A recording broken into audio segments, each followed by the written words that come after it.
ማለት ነው። ያው ከስልጠናው ተመልሰን ያው ማህበረሰቡ ትምህርት በደንብ ሰጠን። ያው መድኃኒቱ መታደሉ ለማህበረሰቡ ጥቅም አለው።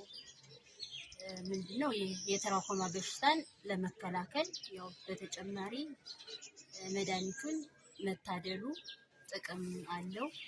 ከዚያው ውጭ ያው እኛ ከስልጠናው እንደተመለስን አሁን በ13 ነው የሚጀምር ተብሏል። እስከዚያ ቀስቀስ አድርገን ከዚህ በፊት በበለጠ መልኩ ለማህበረሰቡ ተደራሽ አድርገን መድኃኒቱን ማደል አለብን የሚል ሀሳብ ነው ያለኝ።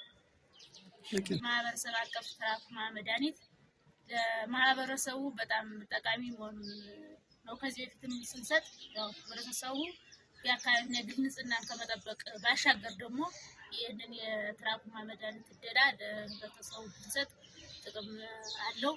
ያው ስልጠናው ከስልጠናው ያገኘነው ያው ስልጠናው በየጊዜው አፕዴት የሚሆኑ ነገሮች አሉ ከበፊት የምናውቃቸው። አሁን ግን አፕዴት በአሁኑ ስልጠና ከበፊት እስከ 3 ወር ድረስ ቲፒሲ ነበር የሚሰጥ። አሁን ላይ ግን ሁሉም ነፍሰ ጡር እናቶች ክኒን መውሰድ ይችላሉ የሚባል አዲስ ነገር መጥቷል። አበጣበጡ ራሱ ሽሮፕ አበጣበጥ ላይ ከበፊት ያለውና አሁን ያለው ብዙ ልዩነት አለው። ያው ይሄንን ስልጠና ወስደን ማህበረሰቡ ላይ መጀመሪያ የጤና ትምህርት በሰፊው ሰጥተን የጎንዮሽ ጉዳት ያጋጠመ ካለ በደንብ ጠይቀን ለሁሉም ማህበረሰብ ንቁ የሆነ ተሳትፎ አድርገን ለሁሉም ማህበረሰብ እናዳርሳለን።